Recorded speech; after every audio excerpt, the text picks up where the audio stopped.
Hey guys, I am Beltran and today's video subject matter is individualism versus collectivism. The concept of individualism and collectivism seems to be rooted in two separate camps. It seems to be a bipartisan issue. One camp, the conservative camp, is predominantly individual in nature, and then the other camp is predominantly leftist in nature. And so if you're a conservative, or in Australia a liberal, you would be for the individual. And if you are a lefty, a Democrat in America here, more Labour, you would be all about collectivism. There is an element, I believe, that goes overlooked when it comes to each particular term and how it operates in each camp. And the philosophies are what I'm going to be taking a look at today. The left values the idea of oppression and minorities so much that immutable characteristics like your race and the shape of your eye and your complexion, all of this lends to the value of collectivism. So this is the unwritten law that dominates the ideology overall. Sort of like, my family is white American and you are an African American, and what my ancestors did to your ancestors so many years ago was so wrong, despite the fact that it was less than 3% of the population of white people that actually owned slaves.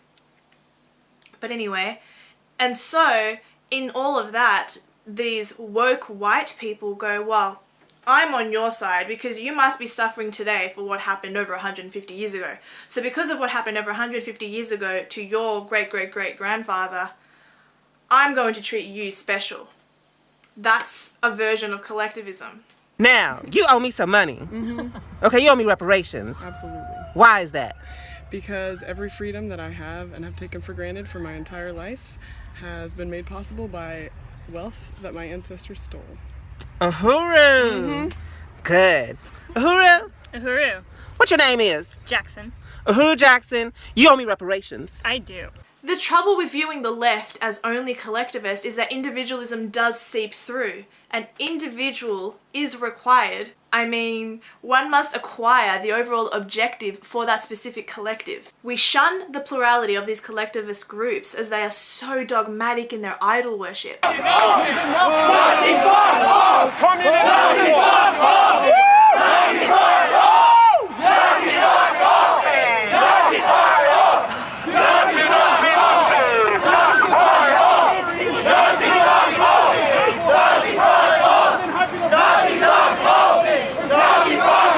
They believe their cause to be supreme, and there is much supremacy involved in this ideology, in this movement. What they are doing is placing value on a specific thought, on a very specific idea, on a very specific conviction. Then what they do is they find other individuals who will comply with their worldview, and then they go full force. We cross another hurdle again though, because individualism again will seep through, because there's no such thing as an autonomous collective.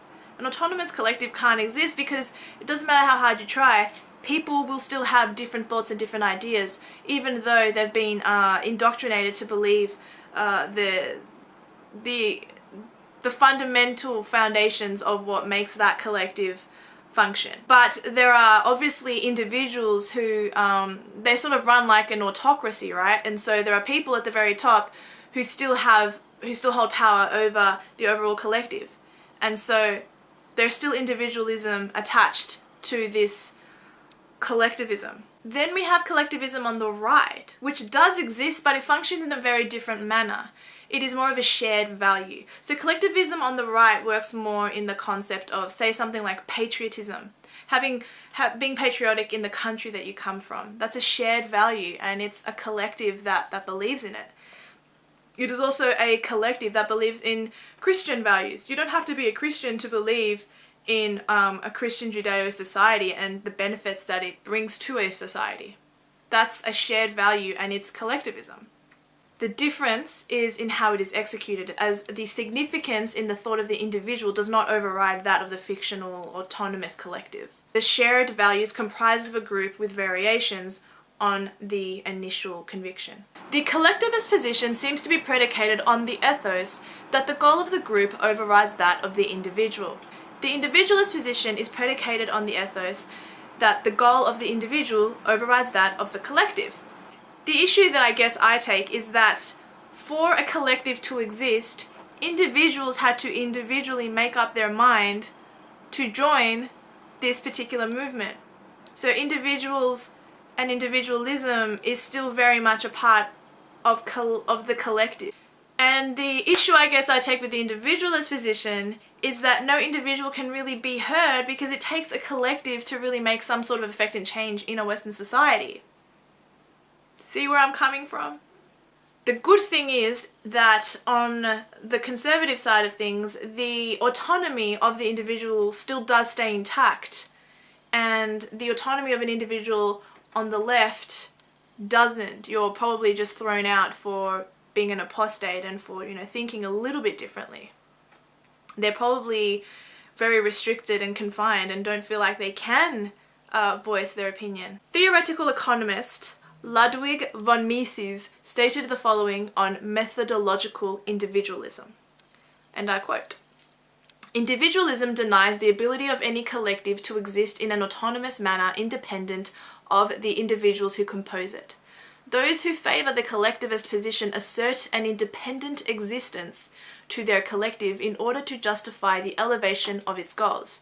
Just have a think about society the way it is today and how divided it is individually and collectively. This whole thing can be boiled down to one very good observation made by a friend of mine. The potential problem with excessive individualism is the atomization to the point of dissipation.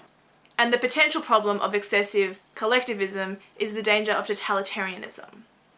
So these are just a few thoughts that I had. If you want to weigh in on my observations, please do in the comment section below. Am I off?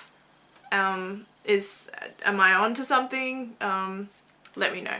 So subscribe to my channel if you haven't already, click the bell, and I'll see you at my next video or at my next live stream. See you later, guys.